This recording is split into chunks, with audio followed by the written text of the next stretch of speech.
तब्बल 10 वर्षात त्यांचा तब्बल 10 वर्षाचा फायनान्शियल शेल्फ या फील्डचा मध्ये अनुभव आहे आणि त्या आपल्याला आज मेन स्पीकर म्हणून लाभलेल्या आहेत. तर आजचं सेशन त्यामुळे खूपच छान होणार आहे. तर आपण आजच्या आपल्या सेशनला सुरुवात करूया.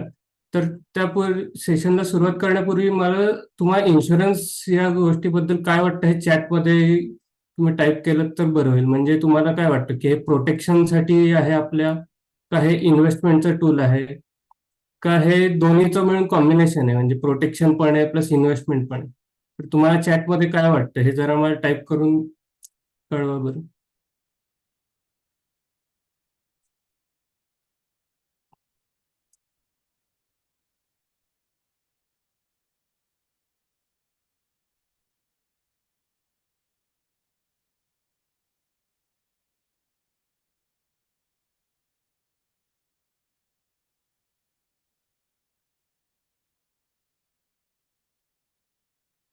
एक उत्तर आले प्रोटेक्शन पर्पजसाठी, एक आलंय इन्व्हेस्टमेंट साठी जास्त. अजून बाकीचे लोक रिप्लाय करा पटकन. आणि मला तुम्हाला काय वाटतं हे समजू शकेल, म्हणजे त्यानुसार आपल्याला पुढचं सेशन व्यवस्थित कंडक्ट करता येईल.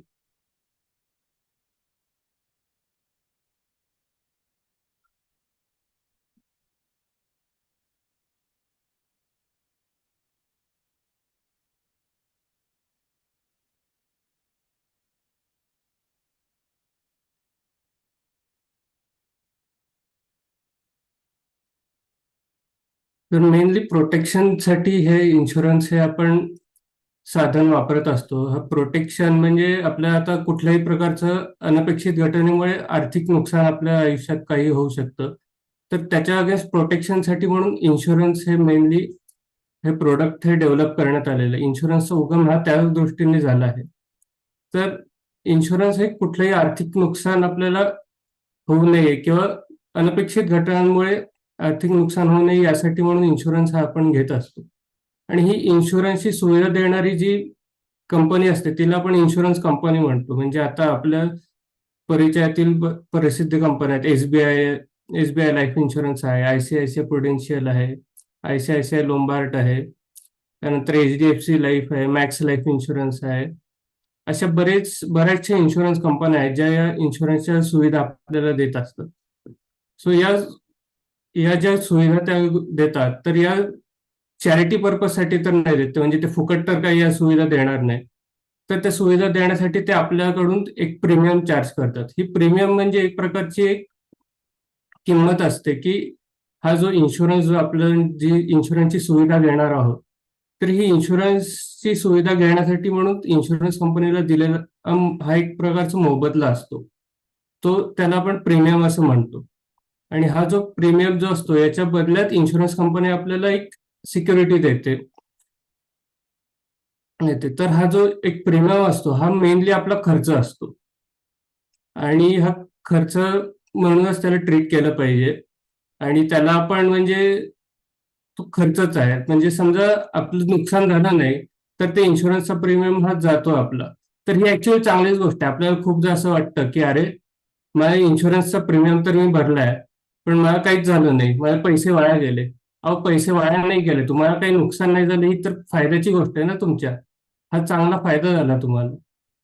तर आता हा जो आपण हा इन्शुरन्सचा प्रीमियम घेत असतो, तर ही जे आपण संरक्षण कवच आहे आपल्यासाठी फायनान्शियली, तर हे कुठल्या कुठल्या प्रकारच्या गोष्टींसाठी घेता येऊ शकतं, म्हणजे कुठल्या गोष्टींमुळे आपल्याला आर्थिक नुकसान होऊ शकतं. तर आपण आपले सर्वजण गाड्या वापरतो, बाईक वापरतो, तर त्यांना काही नुकसान होऊ नये म्हणून त्यांच्या अगेन्स्ट आपण इन्शुरन्स घेतलेला असतो.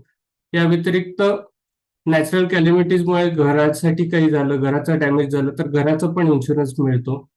त्या व्यतिरिक्त आपले शेतकरी बंधू भगिनी जे आहेत तर त्यांचं प्रतिकूल हवामानामुळे त्यांच्या शेतीचं नुकसान झालं तर शेतकऱ्यांसाठी सुद्धा विमा मिळत असतो. त्यांच्यासाठी सुद्धा एक इन्शुरन्सची सुविधा आहे, जेणेकरून त्यांचा जे बियाणांवरचा जो खर्च आहे त्या खर्चाचं त्यांना नुकसान होऊ नये म्हणून त्यासाठी हे त्यांच्यासाठी सुद्धा इन्शुरन्स असतो. त्या व्यतिरिक्त जे व्यावसायिक असतात मोठमोठे, उदाहरणार्थ डीमार्ट म्हणा किंवा बिग बाजार किंवा असे बरेचसे मोठमोठे व्यावसायिक आहेत, तर त्यांचा जे स्टोअर मधला जो त्यांचा माल असतो, तर त्याच्या अगेन्स्ट सुद्धा ते इन्शुरन्स घेतात. म्हणजे काही नैसर्गिक आपत्ती आली तर त्यामुळे त्यांना नुकसान होऊ नये. या व्यतिरिक्त बरेचसे व्यावसायिक हे आयात निर्यात करत असतात. तर आयात निर्यात करताना जो ट्रॅव्हल होतो आपण आपला माल, तर त्याच्यावर सुद्धा इन्शुरन्स असतो.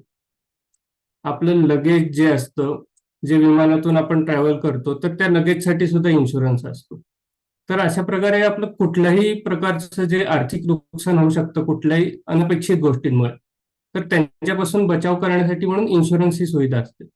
आता आपल्या दैनंदिन आयुष्यामध्ये आपल्या घरच्यांसाठी, आपल्या फॅमिलीसाठी की आपण हेल्थ इन्शुरन्स म्हणा किंवा लाईफ इन्शुरन्स घेत असतो. आता आपलं जे आयुष्य जे आहे ते आपलं शरीर आहे. शरीराला काही इजा झाली, अनपेक्षितपणे इजा होते, अनपेक्षितपणे आजारपणे येतात. अनपेक्षितपणे आपल्याला हॉस्पिटलायझेशन होऊ शकतं. तर त्यासाठीचा जो अनपेक्षित या घटना आहे, त्यामुळे आर्थिक आपली फायनान्शियल प्लॅनिंग आपलं बिघडू नये, यासाठी म्हणून हेल्थ इन्शुरन्स आपण घेत असतो. आणि त्याचप्रमाणे घरातला कर्ता पुरुष जो असतो, कर्ता पुरुष म्हणा किंवा आजकालच्या काळात स्त्रिया सुद्धा कर्त्या असू शकतात. ज्या ज्या ज्यांचं समजा अनपेक्षित निधन झालं किंवा काही कारणास्तव त्यांना ऍक्सिडेंट वगैरे झाला आणि त्यांच्या आर्थिक क्षमतेवर परिणाम झाला त्यामुळे, तर त्याचा आपल्या कुटुंबावर परिणाम होऊ नये यासाठी म्हणून लाईफ इन्शुरन्स घेतलेला असतो. तर असा हा लाईफ इन्शुरन्स आणि हेल्थ इन्शुरन्स या दोन गोष्टींवर आजचं सेशन जास्त फोकस करणार आहे. तर त्या दोन गोष्टींवर अधिक बोलण्यासाठी सी मनाली पुरोहित मॅडम जे आहेत, ह्या इथून पुढचं सेशन कंडक्ट करतील. तर मनाली मॅडम. येस. खूप मस्त सांगितलं खरं तर आदित्यने, की अ, कुठल्या-कुठल्या ठिकाणी इन्शुरन्स गरजेचा असतो आणि कोणत्या-कोणत्या अनपेक्षित घटना घडू शकतात आणि जिथे इन्शुरन्सची गरज लागू शकते. बरीच उदाहरणं दिली. ती सगळी उदाहरणं समजली आहेत का? एकदा मला जस्ट चॅटमध्ये येस करून पाठवा. भरपूर उदाहरणं दिली त्याने. म्हणजे अगदी शेतकरी ते ट्रॅव्हल मध्ये आपण लगेजसाठी असतो. येस, बरेच जण म्हणालेत येस. सगळ्यांना समजलंय. ओके. आता आपण ना थोडंसं ह्याच्यामध्ये डिटेल बघणार आहोत हां, की हेल्थ इन्शुरन्स आणि टर्म इन्शुरन्स का महत्त्वाचा आहे, हे तर आपल्याला समजलं आहे. पण तो निवडताना आपल्याला कुठल्या गोष्टी बघितल्या पाहिजेत, हे आज आपण समजून घेणार आहोत. पहिले तर आज मार्गशीर्ष गुरुवार आहे आणि गुरुवारच्या दिवशी आपण ही एक गोष्ट नवीन शिकतोय. म्हणजे खरं तर इन्शुरन्स हा टॉपिक मी वटसावित्री किंवा वटपौर्णिमा ह्या सणाशी जास्त रिलेट करते. कारण जसं सावित्रीने सत्यवानाचे प्राण वाचवले, तसा हा इन्शुरन्स आपल्यासाठी काम करतो. म्हणून पौर्णिमेबरोबर मला हा रिलेट करावासा वाटतो. हा टॉपिक. तर येस, आपण सुरुवात करूया. मी स्क्रीन शेअर करते माझी. सगळ्यांचं पुन्हा एकदा स्वागत आहे. माझा आवाज व्यवस्थित येतोय ना?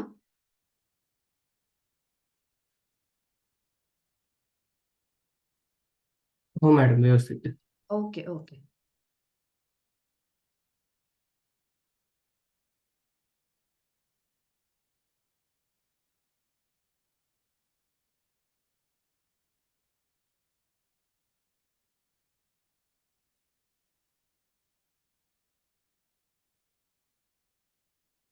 येस.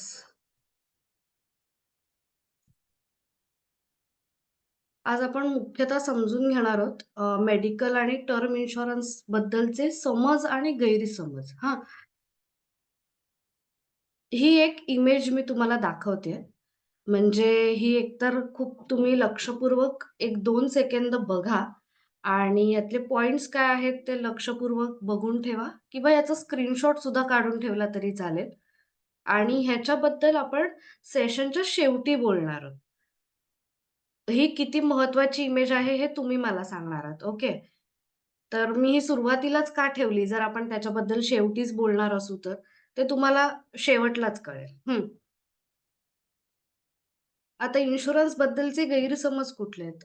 सुरुवातीलाच आपण बघितलं, की आपण पहिलं ही वाक्य आहेत ना, आपण एकतर स्वतः तरी काही ना काही कधी ना कधी म्हटलेली असतात किंवा आपण लोकांची ऐकलेली असतात. पहिले तर कुठलं आहे, आपण नकारात्मकता आकर्षून घेतो. म्हणजे काय, नाही इन्शुरन्स काढला म्हणजे आपणच स्वतःला असं अझ्युम करतो, की आपल्याला काहीतरी होणारच आहे, म्हणून आपण इन्शुरन्स काढतो, असा आपल्या मनात विचार येतो. दुसरं म्हणजे पैसे फुकट जातात. पैसे फुकट जातात हे तर आपलं नेहमीचं वाक्य आहे.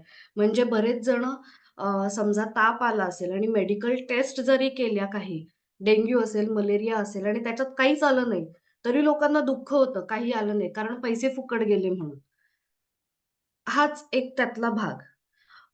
मेडिक्लेम असेल तरी बिल पास होत नाही, हा सुद्धा एक गैरसमज आहे. आता तो कशाप्रकारे आहे ते आपण पुढे समजून घेणार आहोत. त्यात काय सांगायचं? काय फरक पडतो नाही सांगितलं तर? आता ह्याचा अर्थ काय माहिती का? समजा काही जर आजार ऑलरेडी आपल्याला झालेले असतील. आता कोव्हिडमुळे काही जणांना नंतर त्रास झालेला आहे किंवा कोव्हिड झालेला सुद्धा बरेच जण सांगत नाहीत किंवा काही सर्जरी झालेली असेल, ती सुद्धा सांगत नाहीत. त्यांना वाटतं की नाही छोटूसंच तर होतं ऑपरेशन किंवा 1 दिवस तर ॲडमिट झालो होतो. नाही सांगितलं तर काय फरक पडतो? हा एक गैरसमज आहे, नाही सांगितलं तर काय फरक पडतो. अजून एक आपण काय म्हणतो, कंपनीची पॉलिसी आहे ना, कंपनीच्या हेल्थ इन्शुरन्स पॉलिसीमध्ये मी, बायको किंवा नवरा, मुलं, आई-बाबा, सासू-सासरे असे सगळेच कव्हर होतात. मग वेगळी काय इन्शुरन्स पॉलिसी घ्यायची? हे आपले काही गैरसमज आहेत. यातले तुम्हाला पटतायत का? अशी वाक्य आपण म्हणतो का? बरोबर आहे ना? आता पहिले तर आपण इन्शुरन्स म्हणजे काय? हे तर आपण इंट्रोडक्शनमध्ये एक बघितलेलंच आहे. एकतर ते प्रोटेक्शन फ्रॉम निगेटिव्हिटी आहे की निगेटिव्हिटी आहे. तर बरेच जण इथे खूप हुशार मंडळी जमलेली आहेत. त्याच्यामुळे त्यांना पहिल्यापासूनच माहिती आहे, की हे प्रोटेक्शन फ्रॉम निगेटिव्हिटी आहे. हे ना 11वी कॉमर्समध्ये आम्हाला शिकवायचे, की इन्शुरन्स म्हणजे काय? हा एक आम्हाला टॉपिक असायचा. तर त्यातली ही डेफिनेशन आम्ही जशीच्या तशी घेतलेली आहे. फक्त आपल्या मराठीत आपल्या समजून घेण्याच्या दृष्टीने सोपं. संभाव्य नुकसानीची शक्यता गृहीत धरून ती कमी करण्याचा म्हणजेच जोखीम व्यवस्थापनाचा एक उपाय आहे. ज्याच्यामध्ये फीच्या बदल्यात एक विशिष्ट नुकसान किंवा दुखापत झाल्यास दुसऱ्या पक्षाला भरपाई देण्यास दुसरा पक्ष भरपाई देण्यास सहमत असतो.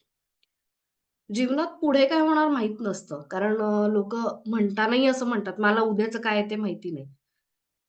तर हेच वाक्य काही वेळा एक रिस्क सुद्धा बनू शकतं. एकदम महत्त्वाचा पार्ट काय येतो, एक छोटासा हप्ता भरून, एक छोटासा प्रीमियम भरून आपण भविष्यातल्या एका मोठ्या खर्चाविरुद्ध एक संरक्षण मिळवत असतो. आता प्रीमियम म्हणजे काय हे सुद्धा आपल्याला समजलेलं आहे. आदित्यने खूप चांगलं काम करून दिलंय माझं. त्याच्यामुळे बऱ्याचशा गोष्टी पटापट समजतायत. इन्शुरन्सचे फायदे. पहिला तर हा अ, खूप महत्त्वाचा आणि एकदम सोपा ज्याच्यासाठी लोकांनी तरी हा एक फायदा बघून तरी इन्शुरन्स करायला पाहिजे असं मला वाटतं. म्हणजे ज्याच्या नावावर पॉलिसी आहे त्याला करबचतीचा फायदा मिळतो. लाईफ इन्शुरन्समध्ये ATCच्या अंडर अराउंड 1.5 लाखापर्यंत जे डिडक्शन मिळतं, त्याच्यामध्ये लाईफ इन्शुरन्स हाही एक पार्ट येतो. दुसरा आहे हेल्थ इन्शुरन्स. ATDच्या अंडर स्वतःचा आणि पॅरेंट्सचा अशा दोघांचाही इन्शुरन्सचा बेनिफिट आपल्याला घेता येतो, प्रीमियम पे केलेला असेल तर. मालमत्तेचा विमा काढला असेल, तर ती मालमत्ता कर्ज ठेवून म्हणजे गहाण ठेवून अ, आपल्याला कर्ज मिळू शकतं. काही वेळा असं होतं, की त्या प्रॉपर्टीसाठी कुठली इन्शुरन्स कंपनी अ, काय म्हणतात काय प्रीमियम चार्ज करू शकत नाही किंवा ती एलिजिबल होत नाही. त्याच्यामुळे ती पॉलिसी जर इन्शुअर्ड नसेल, तर त्याला कर्ज सुद्धा मिळत नाही. अशा सुद्धा गोष्टी होत असतात. ही एक भविष्यातली आर्थिक तरतूद आहे आणि सगळ्यात महत्त्वाचं म्हणजे ह्या गोष्टीमुळे बचतीची सवय लागते. म्हणजे कसं होतं, दर महिन्याला प्रीमियम भरायचा असेल तर काही प्रश्न नाही. पण काही जणांनी इयरली ऑप्शन स्वीकारला असेल, की एका वर्षभरातला प्रीमियम एकदाच भरायचा. तर त्यामुळे ते बचत करण्याची जी सवय लागते ना, त्यामुळे बराच फायदा होतो. एक अमाउंट दर महिन्याला बाजूला साचत राहते. जसं आपण सुरुवातीला म्हटलं, की कार आणि बाईकचा इन्शुरन्स आपण का घेतो? म्हणजे तो घ्यावाच लागतो आपल्याला.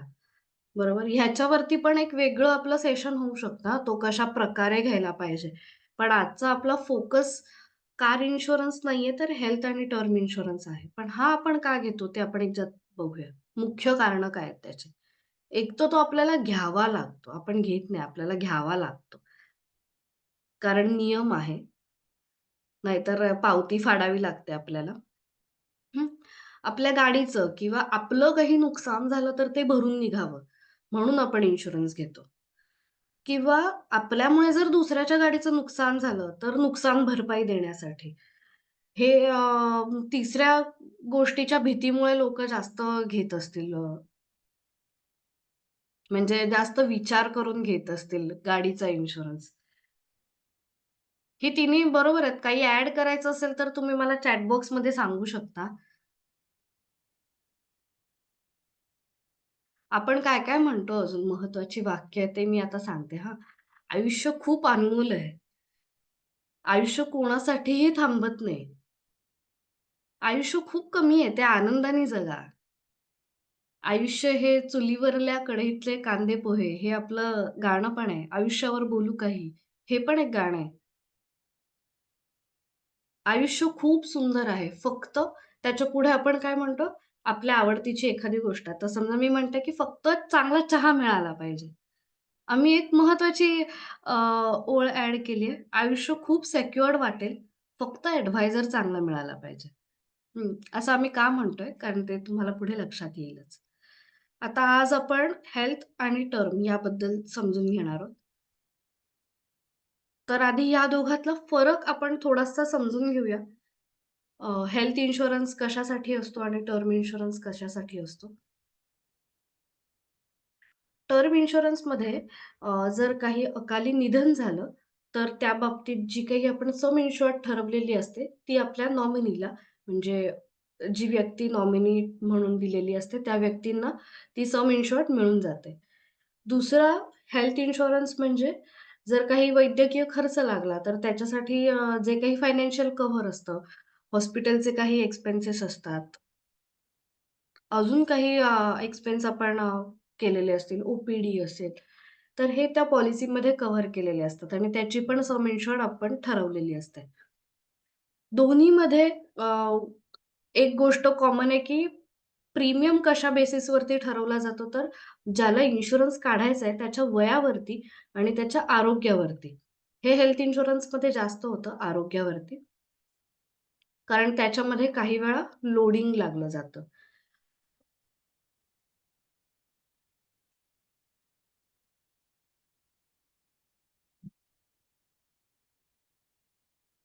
हॅलो, येतोय माझा आवाज? हो मॅडम, व्यवस्थित आहे. Okay, okay. आता जरा एक नेटचा थोडासा इश्यू झालेला. हं. टर्म इन्शुरन्स हे एक दीर्घकालीन इन्शुरन्स प्रॉडक्ट आहे. म्हणजे त्याला रिन्यूअल आवश्यक असू शकतं किंवा काही त्याची गरज पण नाहीये. कारण काही जण वन टाईम पेमेंट जर केलं, तर रिन्यूअल पेमेंट करायची गरज नाही लागत आणि हेल्थ इन्शुरन्समध्ये शक्यतो 1 वर्षाच्या पॉलिसी असतात. त्यामुळे वर्षातून एकदा आपल्याला रिन्यू करणं गरजेचं असतं. इन्शुअर्डच्या मृत्यू किंवा इन्शुरन्स कालावधी पूर्ण झाल्यावरती पॉलिसी समाप्त होते. म्हणजे पॉलिसी पिरियड किती असेल हे आपण आधीच ठरवलेलं असतं आणि जसं मी म्हटलं, की मेडिकल इन्शुरन्स साधारण 1 वर्षाचा असतो. त्याच्यामुळे जर तो पिरियड संपला, तर ती पॉलिसी पण लॅप्स होऊन जाते. डेथ बेनिफिट्स म्हणजे मृत्यूलाभ याच्यासाठी आपण टर्म इन्शुरन्स काढतो आणि सर्व्हायव्हल बेनिफिट्स सुद्धा काही वेळा उपलब्ध असतात. पण हेल्थ इन्शुरन्ससाठी हे उपलब्ध नाहीये. तर याच्याबद्दल आपण डिटेल थोड्या वेळाने बघणार आहोत, म्हणजे एक-एक करून. अ, हा मुख्य फरक सांगण्याचं कारण म्हणजे बऱ्याच जणांना हा फरक सुद्धा माहिती नसतो. एका सोप्या इमेजमध्ये मी सांगून टाकलं, की काय-काय अ, अ, फायदे आहेत हेल्थ इन्शुरन्सचे हां. एक तर टॅक्स बेनिफिट, दुसरं peace of mind, financial stability, support medical emergency आणि अ, आपल्याला मेडिकल केअरसाठी लागणारी मदत. आता हेल्थ इन्शुरन्स पॉलिसी आपल्याला हे तर आपल्याला समजलं, की हेल्थ इन्शुरन्स काढणं गरजेचं आहे. पण आता असे कुठले मुद्दे आपण लक्षात घेतले पाहिजेत, जेणेकरून आपण इन्शुरन्स पॉलिसी ऑलरेडी जर काढलेली असेल, तर ती बरोबर आहे का? किंवा जर नव्याने काढायची असेल, तर मी मुद्दे कुठले लक्षात घेऊ, जेणेकरून मला योग्य कव्हर मिळेल? हं. पहिले तर नेटवर्क हॉस्पिटल्स म्हणजे जवळच्या हॉस्पिटल्सची लिस्ट, की तो कुठला एक पॉइंट महत्त्वाचा असू शकतो, की किती हॉस्पिटल्स आहेत आणि आपल्या घराजवळची त्याच्यात किती कव्हर होतात. हा मी सगळ्यात आधी टाकलाय कारण पिन कोडनुसार तो प्रीमियम सुद्धा व्हॅरी होऊ शकतो आणि जवळची हॉस्पिटल्स जर कव्हर केलेली असतील, तर ती पॉलिसी घेण्यात अर्थ आहे असं म्हणता येईल. त्यामुळे पहिलाच पॉइंट तो बघितला तरी काही हरकत नाही. नो रूम रेंट रिस्ट्रिक्शन्स म्हणजे काय? मी काही वेळा अ, काही मुद्दे हे इंग्लिशमध्ये दिलेत, काही मुद्दे हे मराठीत दिलेत. म्हणजे त्याचा अर्थ असा म्हणता येईल सोप्या भाषेतला. कारण अ, जेव्हा आपण इन्शुरन्स पॉलिसी बघतो, तेव्हा या आपल्याला टर्म्स कानावरती पडतात किंवा पॉलिसी डॉक्युमेंट्समध्ये दिसतात. पण त्याचा नेमका अर्थ सोप्या मराठीत आपल्याला माहिती नसतो. म्हणून मी जस्ट एकेका वाक्यात इथे लिहिलं पण आहे आणि डिटेल मी सांगतेय पण. नो रूम रेंट रिस्ट्रिक्शन म्हणजे हॉस्पिटलची रूम कशी आहे, म्हणजे साधी आहे, डिलक्स आहे, सुपर डिलक्स आहे आणि त्या रूमनुसार त्याचे चार्जेस किती आहेत. शक्यतो अशी रूम निवडायची, की जिथे काहीही रिस्ट्रिक्शन्स नाहीयेत. म्हणजे काही पॉलिसीजमध्ये असतं, की 5,000 रूम रेंट असेल तरच आम्ही पॉलिसी देऊ. म्हणजे तेवढंच आम्ही पॉलिसीमध्ये कव्हर करू. जर तुम्ही महागड्या रूममध्ये गेलात, समजा 7,000 किंवा 8,000 च्या रूममध्ये गेलात, तर उरलेले पैसे तुम्ही भरा. असं जरी असलं, तरीही काही जे चार्जेस असतात, ते रूम रेंटशी कनेक्टेड असतात. त्यामुळे जे म्हटलं ना मगाशी गैरसमज, आमचा मेडिक्लेम होता तरी आम्हाला तो पास नाही झाला किंवा कमी अमाउंट मिळाली. तर हे कदाचित ह्याच्यामुळे होऊ शकतं. दुसरं म्हणजे नो कोपेमेंट क्लॉज. हॉस्पिटलच्या बिलात आपण भरायचा हिस्सा. म्हणजे काही पॉलिसीज अशा असतात, की ज्याच्यामध्ये 20% किंवा 30% असं कोपेमेंट असतं. कोपेमेंट म्हणजे काय? समजा बिल आलं असेल ₹10,00,000 एखाद्या हॉस्पिटलचं आणि 20% जर कोपेमेंट क्लॉज असेल, तर त्याच्यामध्ये ₹2,00,000 आपण भरणार आणि ₹8,00,000 इन्शुरन्स कंपनी भरणार आणि मग त्या पेशंटला डिस्चार्ज मिळेल. अशा पद्धतीचं म्हणजे एक ते क्लेम प्रोसेस होऊ शकतो. तर जर आपण नो कोपेमेंट क्लॉज असं घेतलं आणि कॅशलेस फॅसिलिटी घेतली असेल, तर आपोआप 10,00,000चा क्लेम आपला होऊ शकतो पास. Advance technology, robotic surgery covered and it's sum insured. म्हणजे लॅप्रोस्कोपी, आर्थ्रोस्कोपी किंवा दुर्बिणीने काही-काही सर्जरीज करतात ना, तर त्याला आपण एडवान्स टेक्नॉलॉजी किंवा रोबोटिक सर्जरी असा शब्द वापरू शकतो. आपल्याला आता पार्टिसिपंट्समध्ये डॉक्टर पण आहेत, तर त्या पण एक सांगू शकतील आपल्याला याच्याबद्दल. रोबोटिक सर्जरी म्हणजे काय वगैरे. पण काही पॉलिसीजमध्ये एखादी म्हणजे ₹1,00,000 कव्हर असतात. म्हणजे तिथे लिहिलेलं असतं, की पॉलिसी आहे 10,00,000ची, पण जर रोबोटिक सर्जरी असेल, तर आम्ही 1,00,000 पर्यंतच कव्हर करणार. पण काही वेळा ही सर्जरीची कॉस्ट 1,00,000 पर्यंत राहत नाही. ती त्याच्याही वरती जाते. त्यामुळे जिथे असं लिमिट असेल ₹1,00,000 वगैरे, तर त्या पॉलिसी आपण घ्यायच्या नाहीत. शक्यतो त्याचंही लिमिट आपल्या सम इन्शुअर्ड पर्यंत आहे. समजा 10,00,000 उदाहरणार्थ घेतलंय आपण, तर 10,00,000 पर्यंत आहे. अशाच पॉलिसी आपण घ्यायच्या. नो क्लेम बोनस जे म्हणतो ना आपण, पैसे फुकट जातात वगैरे. तर असं नाहीये आपण देवाला दिलेली देणगी असते. पण एक असाही विचार इन्शुरन्स कंपनी करतीये, की ह्या माणसाने क्लेम नाही केलाय, तर आपण ह्याला सम इन्शुअर्ड वाढवून देऊया. आपल्याकडनं काहीतरी तर बेनिफिट ह्या व्यक्तीला मिळाला पाहिजे. नुसतंच कसं पैसे भरत राहणार आणि आपण घेत राहणार. तर मग insurance company no claim bonus देते. म्हणजे समजा एखाद्या माणसाची ₹10,00,000 पॉलिसी असेल सम इन्शुर्ड आणि त्याने प्रीमियम भरलेला असेल, 5 वर्ष त्याला काही क्लेम नाही आला किंवा असं एक उदाहरण देते. तर दरवर्षी कंपनी 10% किंवा जे काही पॉलिसीमध्ये त्यांनी दिलेलं असेल, तर प्रत्येक वर्षी ₹1,00,000 मॅक्सिमम 20,00,000 पर्यंत असे काही-काही क्लॉज असतात. तर जिथे हा जास्तीत जास्त आपल्याला बेनिफिट मिळेल, अशा प्रकारचा आपण ऑप्शन स्वीकारू शकतो. हा खूप महत्त्वाचा पॉइंट आहे. Immediate restoration benefit for related आणि unrelated disease.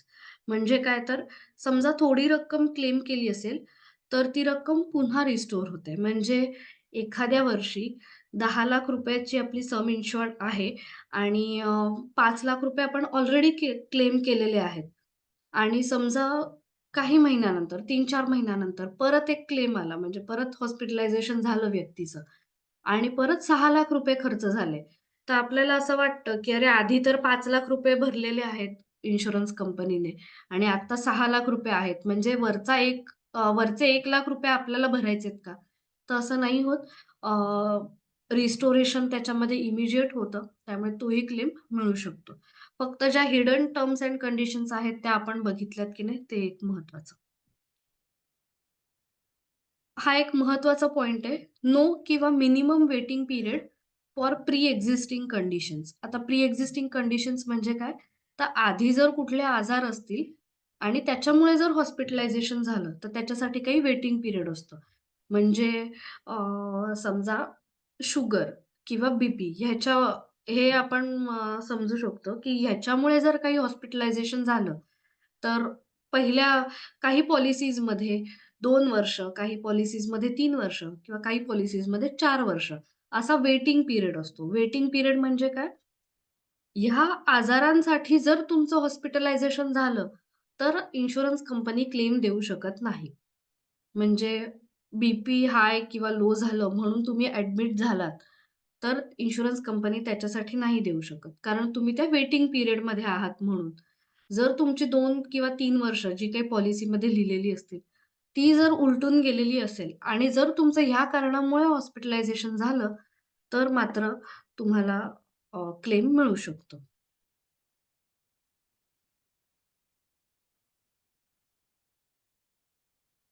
Pre and post hospitalization care, preferably 60 days before hospitalization and 90 days post hospitalisation. आता ह्याचा अर्थ काय, की समजा एखाद्या व्यक्तीचं ठरलं असेल काही सर्जरीज प्लॅन्ड असतात. म्हणजे एखाद्या व्यक्तीचं ठरलं असेल, की डिसेंबरमध्ये ऑपरेशन करायचं आहे आणि त्याच्या आधीचे 60 दिवस आणि नंतरचे 90 दिवस जो काही मेडिकल खर्च असेल म्हणजे डॉक्टरचे कन्सल्टेशन चार्जेस असतील किंवा काही औषधं घेतली असेल, तर त्याचे जे चार्जेस आहेत, ते किती कव्हर होतायत ते बघितलं पाहिजे. म्हणजे समजा 90 डेजपेक्षाही जास्त मिळाले तरीही आपल्याला चालणार आहे, नंतरची गोष्ट आणि 60 दिवसापेक्षाही जास्त असेल तरीही आपल्याला चालणार आहे. पण एवढं तरी असलं पाहिजे असं आपल्याला वाटतं. कारण असं नाहीये, की ऑपरेशन झालं की झालं. पुढे पण त्याची काळजी असते. सारखं डॉक्टरांना जाऊन भेटणं, अ, त्या औषधांचाही भरपूर खर्च असतो. तर तो सगळा ह्याच्यामध्ये आपला कव्हर होऊ शकतो. डे केअर ट्रीटमेंट काही पॉलिसीज अशा आलेल्या आहेत, की ज्याच्यामध्ये डे केअर ट्रीटमेंट सुद्धा कव्हर होतात. ह्याच्यामध्ये विशेष एक्सप्लेनेशन्सची गरज नाहीये. Health checkup every year optional. म्हणजे हा मी ऑप्शनल का लिहिलंय? कारण लोकांना वाटतं, की अरे फ्री हेल्थ चेकअप आहे ना ह्या पॉलिसीमध्ये, चला ही पॉलिसी घेऊन टाकूया. पण समजा त्याच पॉलिसीमध्ये रोबोटिक सर्जरीसाठी 1,00,000चं लिमिट घेतलेलं असेल, तर मग ती पॉलिसी घेण्यात काही अर्थच नाहीये ना. कारण तुम्ही फ्री हेल्थ चेकअपसाठी जर ती पॉलिसी घेतली आहे आणि एखादा काही सर्जरी आली आणि त्याला ₹2,00,000 खर्च झाला, तर तुमच्या पॉलिसीमध्ये तर ₹1,00,000च कव्हर होणार आहेत. उरलेलं तर तुम्हाला भरायचे आहेत. तर असं काही होऊ नये. एखाद्या पॉलिसीमध्ये अगदी हेल्थ चेकअप नसेल तरीही काही हरकत नाही. बाकीचे काही मुद्दे आहेत, ते कुठे मिस आउट होत नाहीयेत ना, हे आपल्याला बघणं गरजेचं आहे. Minimum period of hospitalisation required हे आपल्याला बघावं लागेल. कारण काही-काही केसेसमध्ये जर हॉस्पिटलायझेशन झालं असेल, तरच क्लेम मिळू शकतो. तर ती गोष्ट आपल्याला एक बघितली गेली पाहिजे. क्रिटिकल इलनेस कव्हरेज म्हणजे प्रत्येक पॉलिसीमध्ये हे एक लिहिलेलं असतं, की कुठल्या गोष्टी क्रिटिकल इलनेस म्हणून कन्सिडर कराव्यात. हे एक प्रत्येक कंपनीची लिस्ट असते आणि त्याच्यामध्ये आपण किती कव्हरेज घेतलेलं आहे, तेही आपल्याला समजतं. एक्सक्लुजन्स इन हेल्थ इन्शुरन्स पॉलिसी. आता ही एक्सक्लुजन्स खूप महत्त्वाची आहेत आणि ती तर वाचलीच पाहिजेत. आता ह्याचं एक एक्झाम्पल म्हणून मी तुम्हाला सांगते, की मॅटर्निटी कव्हर. तर काही पॉलिसीजमध्ये ते एक्सक्लुजन्स आहेत, एकही रुपया देत नाहीत. काही पॉलिसीजमध्ये असं सांगतात, की आम्ही 25,000 देऊ. काही पॉलिसीज सांगतात, की तुम्ही जो खर्च कराल त्याचा 25% खर्च आम्ही देऊ. तर असं एक्सक्लुजन म्हणजे सगळा खर्च काही आपल्याला मिळत नाही. त्यामुळे अशा काही गोष्टी आहेत, की ज्याच्यामध्ये आपल्याला क्लेम मिळणार नाही. तर त्या आधी बघून घेतल्या पाहिजेत कुठल्या आहेत ते. कारण नंतर मग म्हणायचं नाही, की आम्ही प्रीमियम भरलेला, पण आम्हाला क्लेमच नाही मिळाला. कारण हे बघितलेलं नसतं. त्याच्यामुळे ते आपण म्हणत असतो. कॅशलेस फॅसिलिटी हे जर असेल तर खूप चांगलं.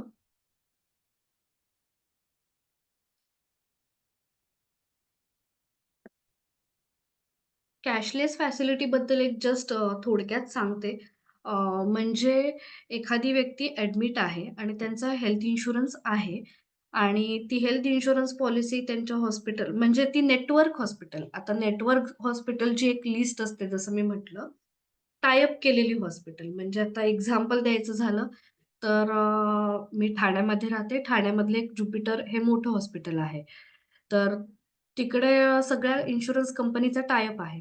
त्यामुळे एखादी व्यक्ती ॲडमिट झाली तर त्यांच्या इन्शुरन्सचे डिटेल्स त्या हॉस्पिटलला देणार आणि ते हॉस्पिटल इन्शुरन्स कंपनीबरोबर जे काही क्लेमचे डिटेल्स आहेत, एवढे खर्च आहेत, हे सगळे डिटेल्स पाठवणार आणि किती बिल आलंय हे सगळं पाठवणार. त्यामुळे आपल्याला काही फार बघायची गरज लागत नाही या गोष्टींमध्ये. सो जेवढं आपण कॅशलेससाठी जाऊ, तेवढा आपल्यालाही ताप कमी असतो, हॉस्पिटललाही कमी असतो. हं. एक महत्त्वाचा मुद्दा बी-पी आणि शुगरचा त्रास असलेल्यांना जर वेटिंग पिरियड नसलेली पॉलिसी हवी असेल, तर अशा सुद्धा पॉलिसीज आता आलेल्या आहेत. म्हणजे काही वेळा आपल्याला असं वाटतं ना, की आता आपल्याला समजलंय इन्शुरन्सचं महत्त्व. पण आपल्या आई-बाबांची इन्शुरन्स पॉलिसी नाहीये, तर आपण ती घ्यायला हवी असं वाटतं. पण आई-बाबांचं एज तर उलटून गेलंय, खूप जास्त आहे. आणि किंवा एज जास्त नसेल तरी हे काही आजार आहेत, बी आणि शुगर. पण त्याच्यामुळे जो काही वेटिंग पिरियड लागतो 4 वर्ष वगैरे, तो आपल्याला थांबायचा नाहीये. आपल्याला रिस्क नाही घ्यायची कुठली. एकदम आता कॉशियस झालोय आपण हेल्थ इन्शुरन्स हा विचार करून. तर अशाही पॉलिसीज आहेत, की जिथे डे 1 पासून या बाबतीत सुद्धा कव्हर मिळतं. फक्त त्याचं प्रीमियम जास्त असू शकेल. कारण इन्शुरन्स कंपनीला पण ती रिस्क आहे ना. जर समजा आणि शुगरमुळे जर काही हॉस्पिटलायझेशन झालं, तर त्यांना सुद्धा क्लेम द्यायचा आहे. त्यामुळे मग प्रीमियम जास्त असतो त्याचा. तर आता ही रक्कम किती असायला पाहिजे खरं तर सम इन्शुर्ड? तर आपण ज्या शहरात राहत असू, त्या शहरात सगळ्यात महाग सर्जरी किती रुपयाची आहे, ती एक बघितली पाहिजे आणि त्याचा विचार करून पॉलिसी घ्यायची. किमान 10,00,000 तरी असायला हवे. म्हणजे काही जण सांगतात आमच्याकडे हेल्थ इन्शुरन्स आहे, खूप अभिमानाने. पण विचारलं सम इन्शुर्ड किती आहे, तर सांगतात ₹3,00,000 किंवा ₹5,00,000. खरं तर 3,00,000 आणि 5,00,000 काहीही होत नाही. आणि जे कंपनीचा इन्शुरन्स असतो, तो काही 10,00,000 पर्यंत मिळत नाही. 2-3 लाख रुपये वगैरे असाच असतो. ज्यांना 10,00,000 मिळतोय, चांगली गोष्ट आहे. पण जसं कंपनीचा इन्शुरन्स म्हटलं, तर आय-टी इंडस्ट्रीमध्ये हा लेबर टर्नओव्हर जास्त आहे. म्हणजे ॲट्रिशन रेट जास्त आहे. तुम्ही एकाच कंपनीमध्ये जास्त वर्ष नाही राहत. हे तुम्हालाही माहिती आहे, की मी किती वर्ष एका कंपनीमध्ये राहणार आहे. आणि समजा आता एखाद्या व्यक्तीला मिळत असेल ₹10,00,000 कंपनीमधनं इन्शुरन्स. कंपनी स्विच केल्यानंतर दुसऱ्या कंपनीमध्ये जर ती सम इन्शुर्ड कमी झाली तर? तर मग आपण स्वतःसाठी रिस्कच घेतली आहे ना. आणि मग नंतर वाटायला लागतं, अरे आता तर मी अर्ली रिटायरमेंट घेतली आहे किंवा आता तर मला वाटतंय, की नाही स्वतःची एक पॉलिसी असायला पाहिजे. मग तोपर्यंत वय पण वाढलेलं असतं आणि काही ना काही आजार आलेले असतात. त्याच्यामुळे बेटर आहे लवकर घेतलेला. हेल्थ आणि टर्म दोन्ही. जवळच्या हॉस्पिटलची लिस्ट आपल्या जवळ असायला हवी. आता मुख्य मुद्दा जे हेल्थ इन्शुरन्स नाकारतात किंवा त्याची काय कारणं असू शकतील, की ज्याच्यामुळे क्लेम रिजेक्शन होऊ शकतं. तर त्याची कारणं म्हणजे एक तर आपण क्लेम फॉर्मवर काहीतरी चुकीची माहिती दिली आहे. पॉलिसी भरताना सुद्धा आणि नंतर क्लेम करताना सुद्धा काहीतरी चुकीचं लिहिलंय. दुसरं म्हणजे वेटिंग पिरियड दरम्यान क्लेम करणं. जसं मी म्हटलं, की बीपी आणि शुगर असेल ऑलरेडी. काही अजून वेगळे पण डिसीज आहेत. एक्झाम्पल सोपं म्हणून मी हे सांगतेय. त्याची लिस्ट वगैरे आपण नंतर बघू शकतो. तर त्या दरम्यान जर क्लेम केला वेटिंग पिरियड दरम्यान, तर डेफिनेटली तुम्हाला क्लेम नाही मिळणार आहे. आधी काही आजार झालेत, ऑपरेशन झालं असेल किंवा मेजर काहीतरी झालंय आणि तुम्ही काही सांगितलं नाहीये, तर असं करू नका शक्यतो. सगळी माहिती द्या. संपलेली इन्शुरन्स पॉलिसी पॉलिसीच संपली आहे, तर त्याच्यातनं क्लेम कुठून करणार? पण ही लोकं सांगत असतात, की नाही आम्हाला मिळालं नाही. क्लेमसाठी लागणारी माहिती द्यायला उशीर करणं किंवा क्लेम करताना काही कागदपत्र गहाळ करून टाकणं. मागील क्लेममधील इन्शुरन्स रक्कम संपणं. जसं मी म्हटलं ना, इमिडिएट रिस्टोरेशन असायला पाहिजे. तर ते जर नसेल काही पॉलिसीजमध्ये, तर मात्र हा इश्यू आपल्याला येऊ शकतो. नियम आणि अटींमध्ये काही जर बदल झाले असतील, तर क्लेम मिळणार नाही. आजाराचं जर चुकीचं निदान झालं असेल, पण आता हे केस टू केस बेसिसवरती डिफर होऊ शकतं.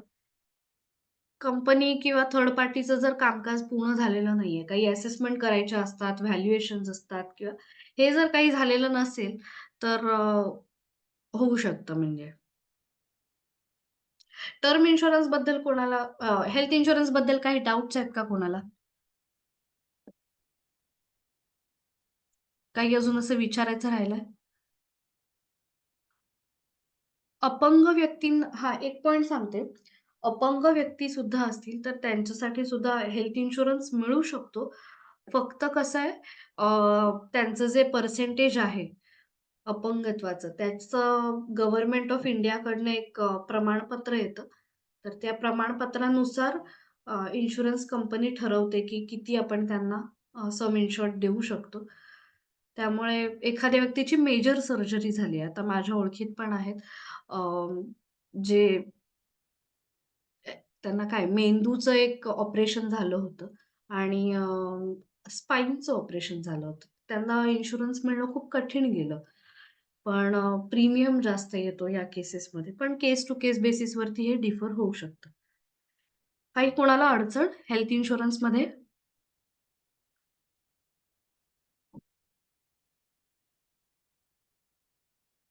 ओके. काही तुम्हाला वाटले पॉइंट्स कव्हर करावेसे ते सुद्धा तुम्ही सांगू शकता. तुमचा एक अनुभव वगैरे आपण घेऊया सेशनच्या शेवटी. आता टर्म इन्शुरन्स जसं मी हेल्थ इन्शुरन्ससाठी एक इमेज दाखवली होती आणि सगळे फायदे त्याच्यातच खरं तर कव्हर झाले होते. तसे टर्म इन्शुरन्सचे आहेत.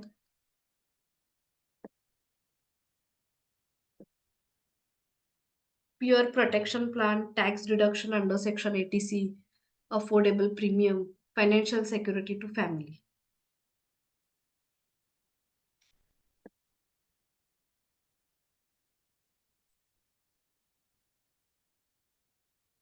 टर्म इन्शुरन्स कोणी घ्यायला हवं? हं. पहिले हे बघूया. एकतर म्हणजे कुटुंबाची आर्थिक जबाबदारी असणारी व्यक्ती, म्हणजे थोडक्यात कमवती व्यक्ती. त्यांचा आर्थिक insurance health insurance, term insurance असायला हवा. ज्यांच्याकडे पुरेशी गुंतवणूक नाहीये किंवा संपत्ती नाहीये, अशा लोकांनी तरी टर्म इन्शुरन्स घ्यायला हवा. ज्यांच्याकडे गृहकर्जासारखी कर्जे आहेत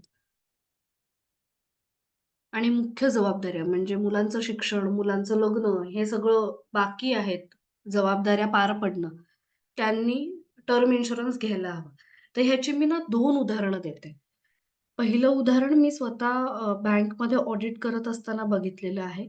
एक एन-पी-ए अकाउंट होतं आणि त्या अकाउंटमध्ये काही रिकव्हरी येत नव्हती. तर मी विचारलं, की ह्याचं रिझन काय आहे? रिकव्हरी का होत नाहीये या अकाउंटमध्ये?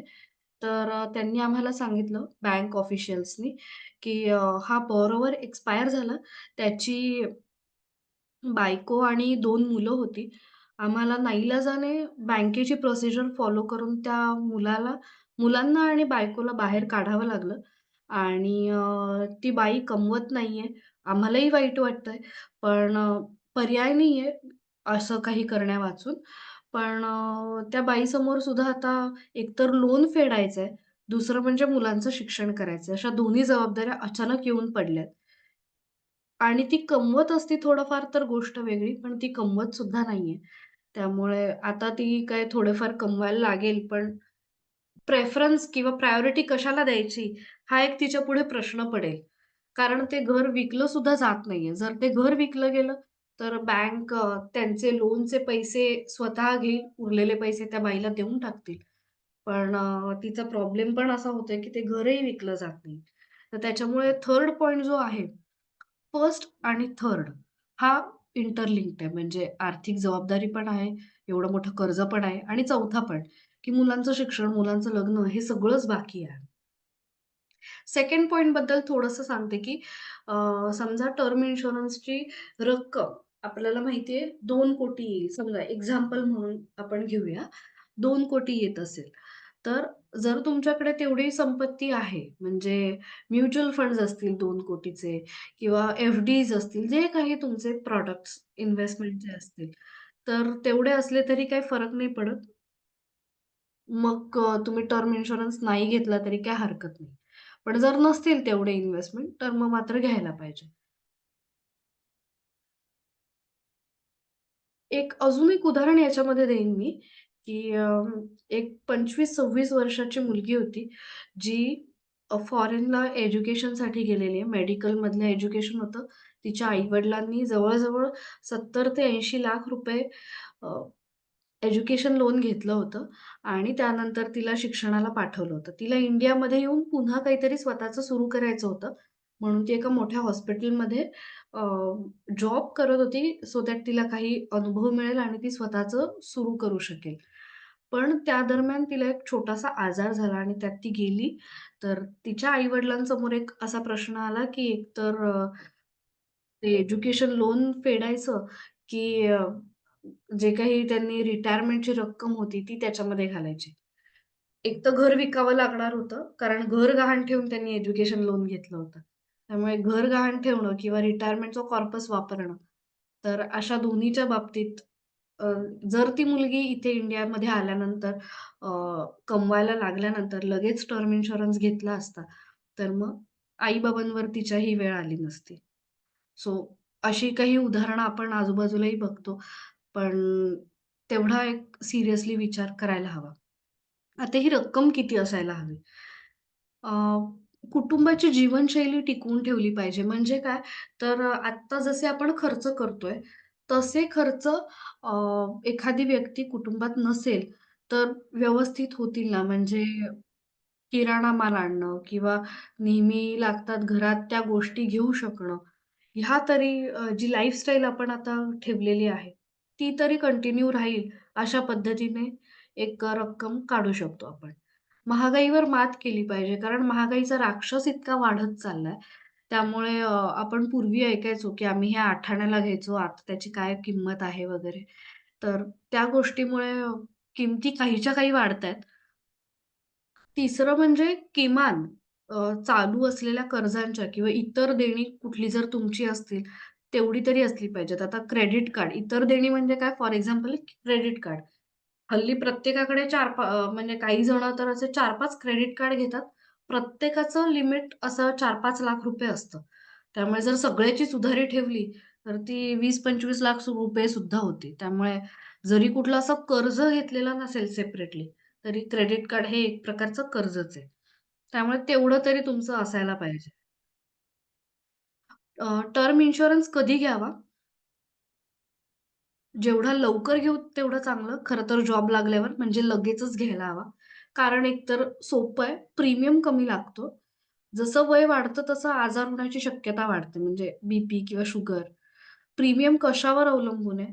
तर वयावर, जीवनशैली म्हणजे जर स्मोकिंग, नॉन स्मोकिंग असं असेल तर त्यावर अवलंबून आहे. सध्याची वैद्यकीय स्थिती म्हणजे काही कुठला आजार आहे का? किंवा आधी कधी झालेला का? त्याच्यावर सुद्धा प्रीमियम अवलंबून आहे. आता चांगली टर्म इन्शुरन्स पॉलिसी घ्यायची कशी? तर शक्यतो लाईफ कव्हर कसं घ्यायला हवं हे आपण हा एक ढोबळ आकडा आपण देऊ शकतो. 20 ते 40 जर तुमचं वय असेल, तर उत्पन्नाच्या किमान 20 पट घ्या. 40 ते 50 असेल, तर किमान 15 पट घ्या. 50 ते 60 लाख 60 हे जर वय असेल, तर किमान 10 पट घ्या. हे एक ठोकताळ आहे. पण जर ॲक्चुअल फिगर्स किती आहेत हे आपल्याला पाहिजे असेल, तर आपण त्याच्यासाठी एक वेगळं प्लॅनिंग करू शकतो. कव्हर टिल एज 65 असं आम्ही स्वतः लिहिलंय. पण होल लाईफ कव्हर सुद्धा पॉलिसीज आहेत. म्हणजे काय, तर 99 वर्ष वयापर्यंत किंवा अगदी शेवटपर्यंत माणूस जगतोय तिथपर्यंत. काही जण 100च्या पुढेही जगतात. त्यामुळे होल लाईफ अशाही पॉलिसीज असतात.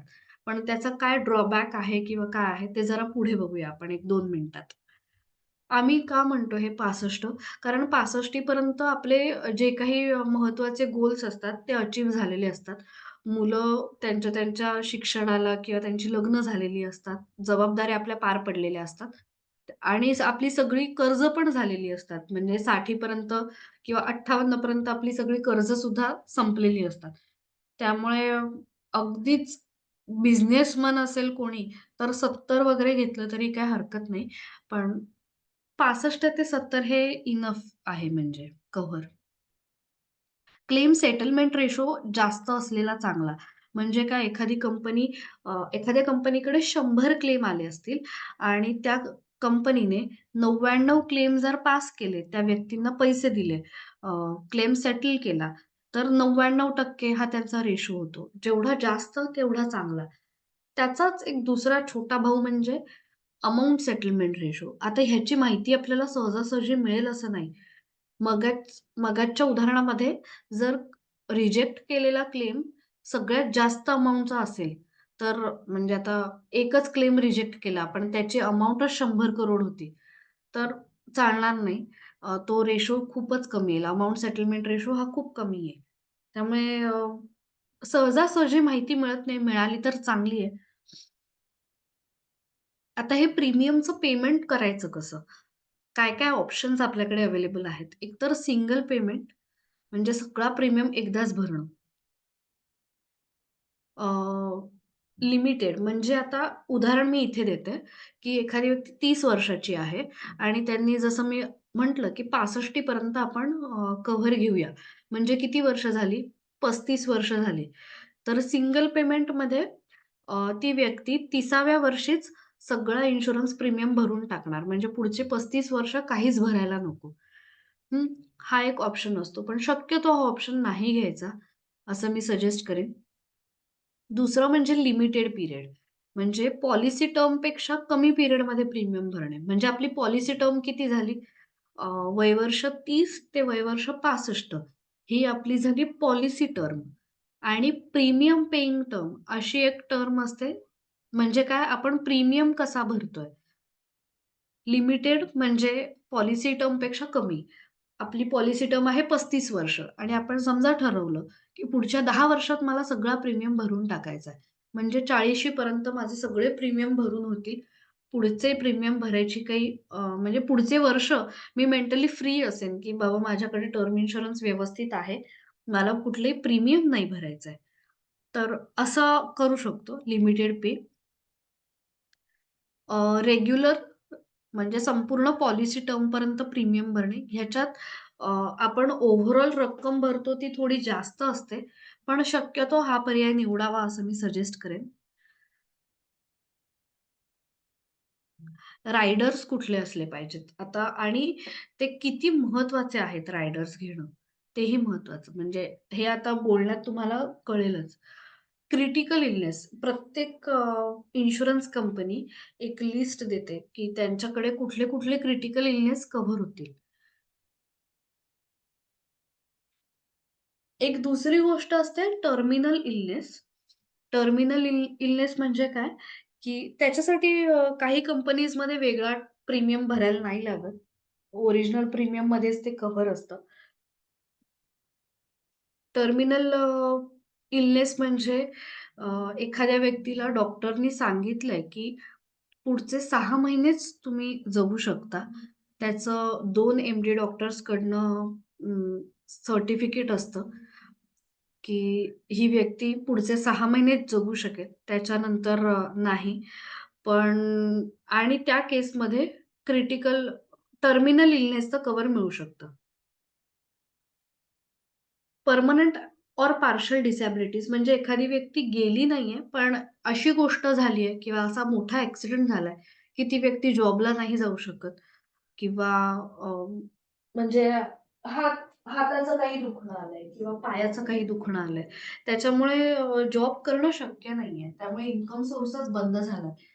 तर हा एक रायडर आपण घेतलेला असेल तर चांगलं. थर्ड म्हणजे ॲक्सिडेंटल डेथ. चौथा मुद्दा आहे वेव्हर ऑफ प्रीमियम. आता क्रिटिकल इलनेस किंवा पर्मनंट ऑर पार्शियल डिसॅबिलिटी ह्यातलं जर काही झालं हां, आता हे इंटरलिंक्ड कसे आहेत हे तुम्ही लक्षात घ्या हां. क्रिटिकल इलनेस आणि पर्मनंट डिसॅबिलिटी मधलं जर काही झालं, तर आपल्याला वेव्हर मिळू शकतं. पण कधी? जर आपण वेव्हर ऑफ प्रीमियम हा रायडर घेतला असेल तर. जर असं हा रायडर घेतला ना, तर आपल्याला पुढचे प्रीमियम भरायची गरज नाही लागणार. समजा एखाद्या व्यक्तीने क्रिटिकल इलनेस रायडर घेतलाय, पर्मनंट ऑर पार्शियल डिसॅबिलिटी घेतलंय, वेव्हर ऑफ प्रीमियम घेतलंय आणि 35व्या वर्षी समजा त्या व्यक्तीला यातलं काही झालं, पर्मनंट ऑर पार्शियल डिसॅबिलिटी झाली. तर पुढची वर्ष जी काही आहेत, ती व्यक्ती जिवंत आहे, पण प्रीमियम भरण्याची तिला गरज नाहीये, कारण त्यांनी हा रायडर घेतलेला आहे. Waiver of premium. थोडासा कन्फ्युजिंग आहे रिटर्न ऑफ प्रीमियम आणि वेव्हर ऑफ प्रीमियममध्ये. तर थोडंसं लक्ष द्या. रिटर्न ऑफ प्रीमियम म्हणजे काय, की पॉलिसी टर्म संपली, की भरलेला सगळा प्रीमियम परत मिळतो. पण त्याच्यासाठी आधी भरावा लागणारा प्रीमियम थोडासा जास्त असतो. त्यामुळे शक्यतो हा पर्याय नाही घ्यायचा. अगदी कमी फरक असेल म्हणजे ₹100-200 असेल तरच घ्यायचा. म्हणजे काय पॉलिसी टर्म म्हणजे काय हे आपण मगाशीच बघितलं, की व्यक्ती 30 वर्षाची आहे, पॉलिसी 65 पर्यंत आहे. म्हणजे पॉलिसी टर्म झाली 35 वर्ष आणि समजा 65 नंतरही ती व्यक्ती आहे व्यवस्थित धड-धाकट, तर त्यांना सगळा प्रीमियम परत मिळेल, जर त्यांनी हा रायडर घेतला असेल तर. पण समजा त्याच्यासाठीचा प्रीमियम असेल ₹33,000 जर रायडर घेतला आणि हा रायडर नसेल घेतला, तर ₹30,000 प्रीमियम आहे. ₹30,000 भरले तर 65 नंतर काही पैसे नाही मिळणार आणि ₹33,000 भरले, तर जे काही आपण प्रीमियम इतकी वर्ष 35 वर्ष भरत होतो, ते आपल्याला परत मिळतील. पण जर 35 वर्ष रुपये जर ₹3,000 ची एस-आय-पी 35 वर्ष केली, तर त्याचा फायदा जरा जास्त आहे. तर ह्याचं कॅल्क्युलेशन आपण करू शकतो. शक्यतो आम्ही सांगतो, की हा ऑप्शन नका घेऊ. कमी फरक असेल तर घ्या, पण इट्स अप टू यू, की तुम्हाला मेंटल सॅटिस्फॅक्शन कशामध्ये मिळतंय. कारण बऱ्याच जणांना असं होतं, की नाही आम्हाला जास्त आत्ता भरायला लागले तरी चालेल, नंतर मात्र आम्ही भरलेले सगळे पैसे आम्हाला मिळाले पाहिजेत.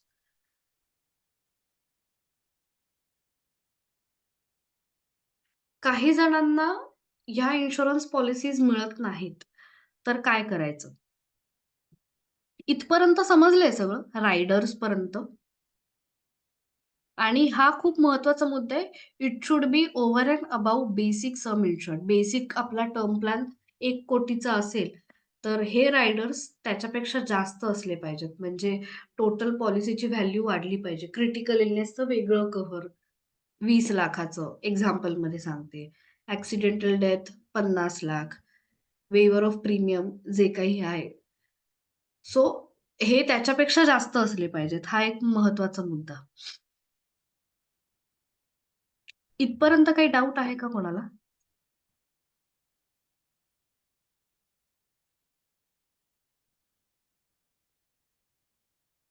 ओके. चॅट्समध्ये काही आलेलं नाहीये मला. हं. काही जणांना ना ह्या इन्शुरन्स पॉलिसीज मिळत नाही. हेल्थही नाही मिळत, टर्मसुद्धा मिळत नाही. त्याचं कारण कदाचित हे असू शकतं, कमी शिक्षण, कमी पगार हे बेसिकली टर्मसाठी जास्त ॲप्लिकेबल आहे किंवा दीर्घकालीन काही आजार असेल, त्या व्यक्तींना या पॉलिसीज नाही मिळत. तर त्यांच्यासाठी एक ऑप्शन म्हणून काय असेल तर इन्शुरन्स कम इन्व्हेस्टमेंट प्लॅन. कारण अ, त्यांना इन्व्हेस्टमेंट करण्याशिवाय आता दुसरं कुठला ऑप्शनच उरला नाहीये. कारण इन्शुरन्स तर मिळत नाहीये. कुठलीतरी त्यांना जसं मी पहिल्या पॉइंटमध्ये म्हटलं होतं, की जर तुमचा तेवढा कॉर्पस असेल, तेवढी गुंतवणूक असेल, तर तुम्हाला टर्म इन्शुरन्स घ्यायची गरज नाहीये. आता ह्यांना मिळत नाहीच आहे. त्यामुळे बाय डिफॉल्ट त्यांना तेवढा कॉर्पस जमा करणं गरजेचं आहे. तर मग काय करतो, काही इन्शुरन्स काही इन्व्हेस्टमेंट प्रॉडक्ट अशी असतात, ज्याच्यामध्ये थोडा इन्शुरन्सचा पार्ट आपण इन्व्हॉल्व करतो. ज्याच्यामध्ये 10 पट इन्शुरन्स कव्हर देतो, जेवढी त्यांची इन्व्हेस्टमेंट असेल तर. तर या प्रॉडक्टबद्दल काही माहिती हवी असेल, तर आपण नंतर वन टू वन डिस्कस करू शकतो. पण हे कोणासाठी? ज्यांना कुठली पॉलिसी मिळत नाहीये, या कारणामुळे त्यांच्यासाठी. आदित्य, अजून काही ॲड करायचंय तुला याच्यामध्ये? नाही मॅडम. Okay, okay.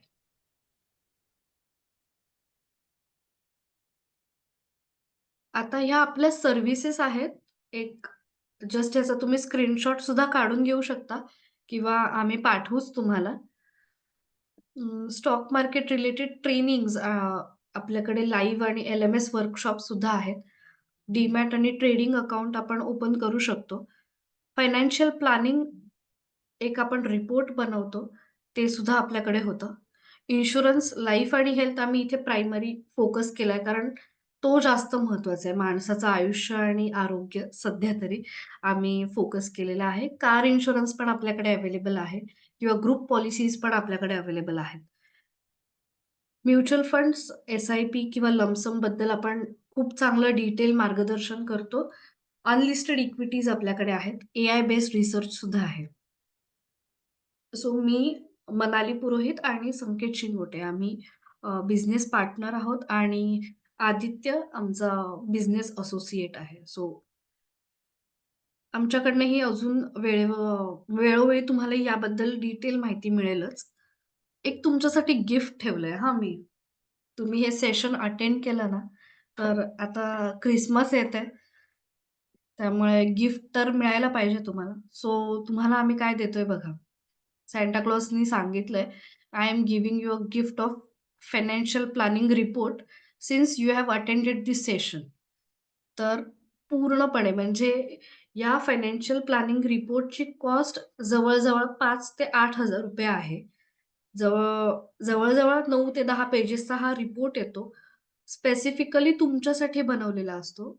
खूप जास्त डिटेल प्लॅन नाहीये हा, पण डिटेल्स लागत नाहीत हा प्लॅन बनवताना.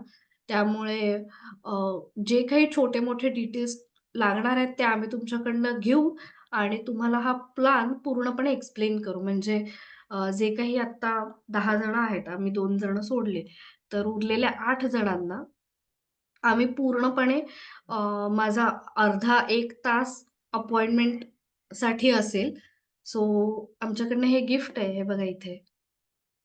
जेणेकरून तुमचे पैसेही वाढतील आणि चांगलं तुम्हाला रिस्कपासून प्रोटेक्शन सुद्धा मिळेल. सो इकडे असा प्लॅनचा हा फर्स्ट पेज कशाप्रकारे असतं ते मी दाखवलंय तुम्हाला. Basic financial plan for you and your family. कोणते डिटेल्स लागणार आहेत ते आम्ही पाठवूच तुम्हाला. पण हे गिफ्ट वर्थ आहे. जेणेकरून तुम्ही नवीन वर्षाची सुरुवात एकदम जोरदार करू शकता. Yes, thank you so much तुम्ही जॉइन केलंत. खरं तर आपण 8 वाजता हे सेशन ठेवलं होतं कारण सगळ्यांचं ऑफिस असतं म्हणून. पण ऑफिस नंतर सुद्धा तुम्ही एवढं सगळं उत्साहात ऐकलं. So thank you so much. मनापासनं तुमचे सगळ्यांचे आभार. आणि काही क्वेशन्स आहेत का आता? ते आपण डिस्कस करूया.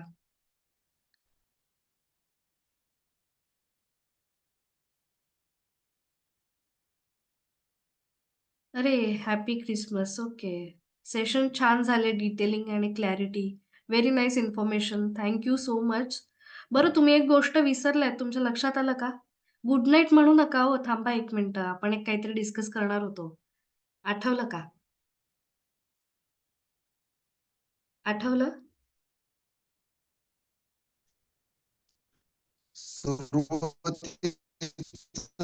काय लक्षात?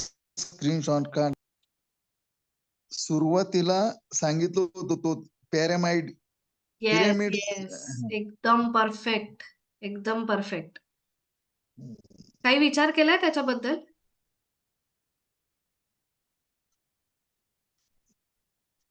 तो पिरॅमिड परत दाखवा मॅडम. ओके. परत दाखवते. येस, बघा. काही-काही जण जात होते आणि विसरत होते. गिफ्ट मिळाल्याबरोबर निघून जायचं असं नाही करायचं. थोडंसं बाकी आपलं.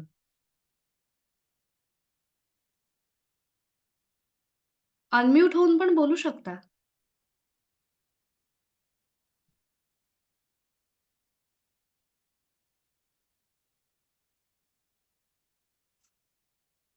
सांगू मी?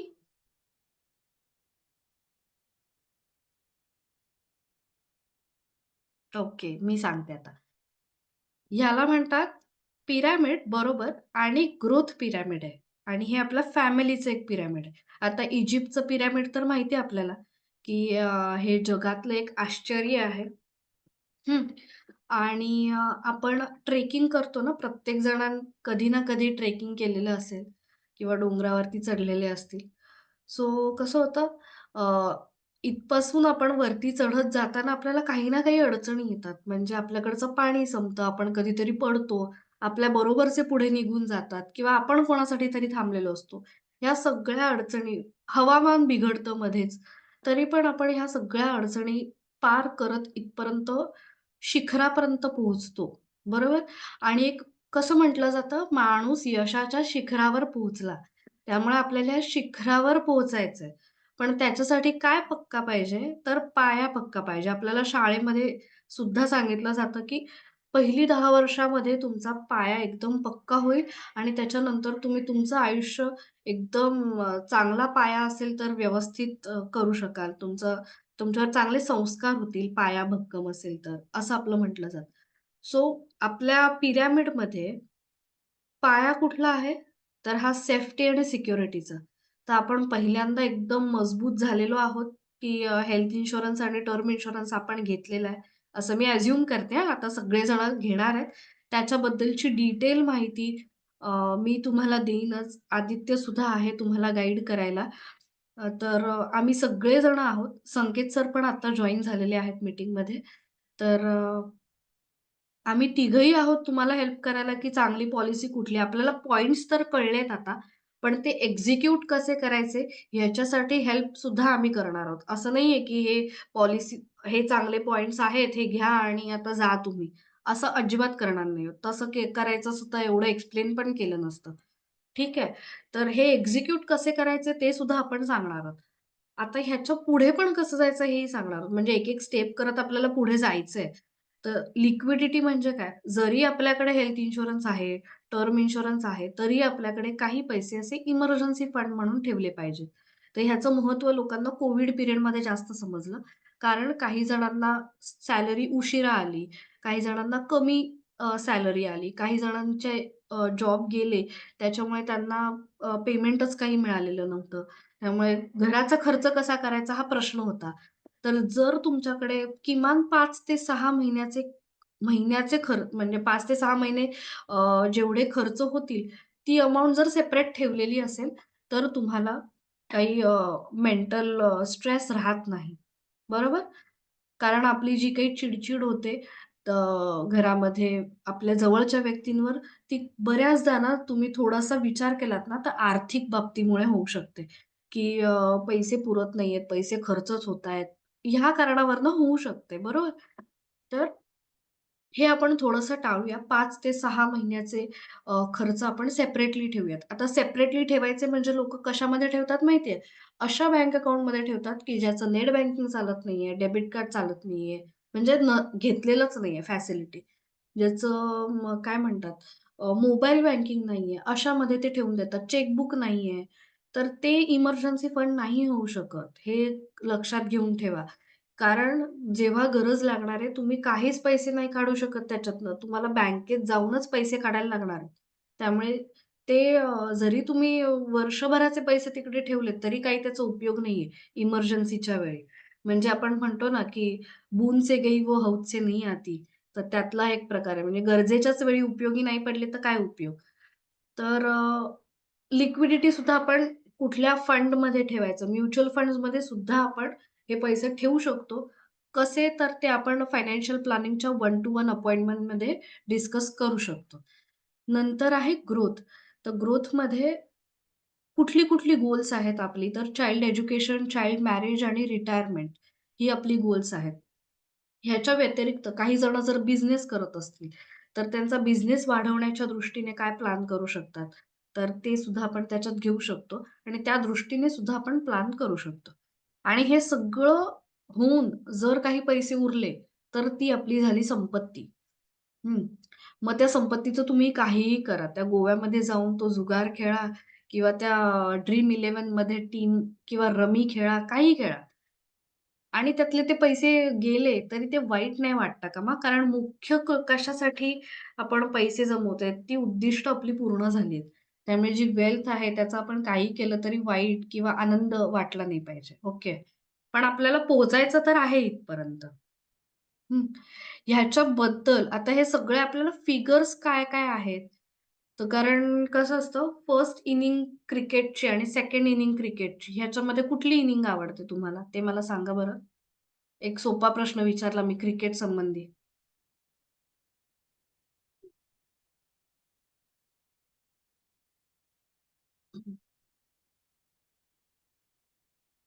सेकंड बरोबर. सेकंड इनिंग का? कारण आपल्याला टार्गेट माहिती असतं, बरोबर? पण आपण स्वतःच्या बाबतीत काय करतो, इन्व्हेस्टमेंट्स या फर्स्ट इनिंग सारख्या करत असतो, की आपल्याला टार्गेट माहितीच नाहीये किती इन्व्हेस्टमेंट्स करायच्या आहेत. नुसतं आपण इन्व्हेस्टमेंट्स करत राहतो. आपल्याला वाटतं, की ठीक आहे, आता आपल्या इन्व्हेस्टमेंट्स कमी झाल्या, तर आपण खर्च कमी करूया. म्हणजे सेकंड इनिंगमध्ये कसं टीम विचार करते, फर्स्ट इनिंगमध्ये रन्स कमी झाल्यात ना, मग मी सेकंड इनिंगमध्ये बॉलिंग चांगली करतो. पण प्रत्येक वेळी ते होईलच असं नाही ना. समोरची टीम पण स्ट्राँग असू शकते. ते टार्गेट चेस करू शकते. तर आपल्याला एक टार्गेट सेट करायचंय स्वतःसाठी आणि नवीन वर्ष येतंय. जरा जोमाने स्वतःसाठी ह्या फिगर्स आपण फाइंड आउट करूया. काय-काय प्रत्येक गोष्टीच्या फिगर्स येतायत. सेफ्टी अँड सिक्युरिटी समोर काय फिगर येतीये? किती क्रोर्स आहेत? किती लॅक्स आहेत? लिक्विडिटीची काय फिगर आहे? म्हणजे मंथली एक्सपेन्सेस किती आहेत? ग्रोथसाठी काय-काय आपल्याला अमाउंट बाजूला ठेवायला लागणार आहे. कारण रिटायरमेंट तर कोणाला चुकली नाहीये. कारण काही जणांच्या बाबतीत हे गोल्स नसतील सुद्धा कदाचित. काही जण वयाने कमी असतील. तर त्यांच्यासाठी चाइल्ड एज्युकेशन, चाइल्ड मॅरेज हे तर गोल नाहीच आहे आता. पण रिटायरमेंट तर आहे बाय डिफॉल्ट. बरेच जण असे आहेत, की 40व्या वर्षी रिटायर व्हायचंय, बास झालं आता एवढं काय काम नाही करू शकत. तर त्यांच्यासाठी हे खूप चांगलं होऊ शकेल. सो इथपर्यंत पोहोचायचंय वेल्थपर्यंत. तर डेफिनेटली मी तरी तुम्हाला हेल्प करेन हे सगळं पोहोचवायला. तुम्ही मात्र आमचा तिघांचा फायदा करून घेतला पाहिजे, असं मी सांगेन. ओके. अजून काही ॲड करायचंय? Yes. Stay fit and healthy. बरोबर. म्हणजे आपण जो मेडिकल इन्शुरन्स देतोय ना, तो सुद्धा देवाला दिलेली देणगी असेल, असं आपण म्हणू. हेल्दी तर आहे. Stay blessed too. Yes, thank you so much. God bless you. Yes, Aditya अजून काही ॲड करायचंय? अदरवाईज आपण थांबूया. अजून काही ऍड नाही करायचं. ओके. तुला काही पर्सनल क्वेशन्स आलेत का कोणाचे? नाही, आता तरी नाही येत. एक ओके. होता अपंग व्यक्तींबद्दलचा, तो आपण ऍड्रेस केलेला आहे already. Yes, yes, yes. Okay, okay. चालेल. थांबूया मग आपण. काही डाउट्स असतील तर तुम्ही विचारू शकता. आमचे नंबर्स पण आहेत तुमच्याकडे आता. ठीक आहे. आणि काहीही बाबतीत माहिती हवी असेल तर आम्हाला बिनधास्त कॉन्टॅक्ट करू शकता. ओके. ठेवूया? येस. खूप छान झालं सेशन आणि ग्रेट. थँक यू सो खूपच मच. आवडली तुम्ही दिलेली माहिती आणि खरोखरच नवीन वर्ष चालू करायच्या आधी जो एक फायनान्शियल अवेअरनेस पाहिजे, तो खूपच म्हणजे माहितीपूर्वकही होता. तो पिक्चर्स मधून डिस्क्रिप्टिव्हही होता, त्यामुळे ते पटकन कळलं. ते पिरॅमिड खूप इंटरेस्टिंग आहे. कारण ते गोल्स इंडिव्हिज्युअली माहिती असतात, ऐकलेले असतात, की ह्याच्यासाठी केलं पाहिजे, त्याच्यासाठी केलं पाहिजे. पण काय रेशोमध्ये आणि काय स्टेप वाईज केलं पाहिजे हे खूपच छान सांगितलं. त्यामुळे मला खूप आवडला सेशन. थँक सो मच आणि नक्की आम्ही तुमचं गिफ्ट घेऊ. Yes, yes. डेफिनिटली. वो फैब्रिक सॉफ्टनेस मिल जाएगा, सारे कंट्रोल्स एंड तो क्या हजार गेम के हो जाते हैं। इधर नजर डालते हो तो आपको फैब्रिक अपहोल्स्ट्री मिलेगी। जो लेदर अपहोल्स्ट्री है सिर्फ टॉप मॉडल में सीएनजी लाइनअप में, बाकी आपको ओके. अजून कोणाला काही बोलायचंय? Thank you.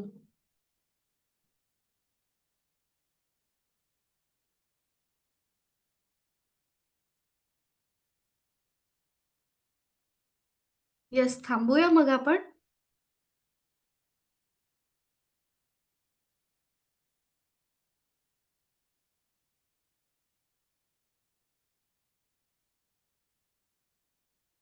Okay. Me meeting end करते. Yes, thank you. Thank you so much.